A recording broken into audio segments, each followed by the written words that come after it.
Make sure you check the descriptions for any links to important articles, and also think for yourself on the issue. But all of the blue wave rhetoric has been, I think it's more wishful thinking than anything. In the past coming weeks, there's been the Kavanaugh debate, the surrounding everything with Brett Kavanaugh. I think a lot of people, Democrat and Republican, didn't like the way he was treated based off of so little evidence. And I think with people, everyone has, men in life, whether, a woman or a man, you're carrying just, if you could put yourself in that position or, your son or husband, what have you, I think there's a big concern that people had over whether you can just make allegations against somebody with very little evidence and then, have everyone supposed to take that as a conviction in the court of public opinion. Now, many people, and it can get controversial, is because there is a desire, I think, by most people to believe all women, and it's come down to believe all women or believe all women without due process. And I think many people still are on the side of due process because once you have injustice somewhere for one person, it's easily transferable to have injustice for another. And I think it's easy to see that could easily turn on yourself or someone you love. So people, I think, still want that due process, even when they're believing all women. And then the next story that came through the hopper was Elizabeth Warren with her Pocahontas claims. And this is just a silly, it's laughable. I think it had legs for about a couple hours, and then even Democrats and more left-leaning media sites started to turn on that side of the story that she's proved that she was white predominantly, and at best you could say she's very, very removed from being Colombian or of some type of South American descent, and didn't necessarily even prove that she was Native American.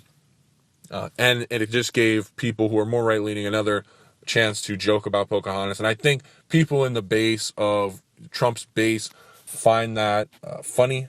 So it was definitely another, I guess would say, a boost. Then there's the question of the Stormy Daniels suit. The Stormy Daniels suit, she sued him, and it seems kind of frivolous in my opinion, type of defamation. It's not something that is going to stick. I think it was pretty obvious, and it didn't. And now not only did she lose, but she's gonna have to pay his legal fees because I think it was seen as a very frivolous suit, which is another win because Stormy Daniels was kind of touted as a feminist icon, someone who could stick it to Trump. Michael Avenatti, who I believe might be a 2020 candidate just based on the fact that he is a counterpuncher, made a video in which he said, and it's easy to agree with what he was saying in the literal sense of what he was saying, but there's just something about the video that's kind of goofy. And it might just be because he's taking a selfie video or that he just kept saying the word horseface. Donald Trump's horseface comments weren't, I think are negative. But the question is, how much of a negative are they? Versus the win of him kind of sticking it to people trying to stick it to him. So I think the base of Trump's base likes that he's a counterpuncher. Might not like all the controversy all the time, or might disagree. I think a lot of people disagree that you should be calling women horseface.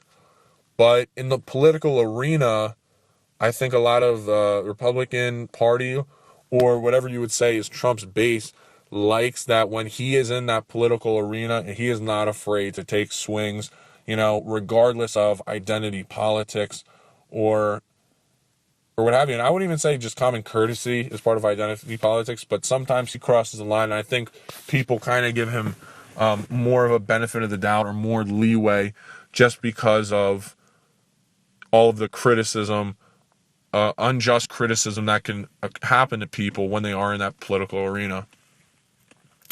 But there was talk, in prior weeks of this big blue wave. It was all over. It was trending. It was the topic. And I think there was a lot of support, but now I think it's starting to become less and less of a big blue wave, and it's more just becoming calm waters. When will those calm waters be enough to help Democrats in November?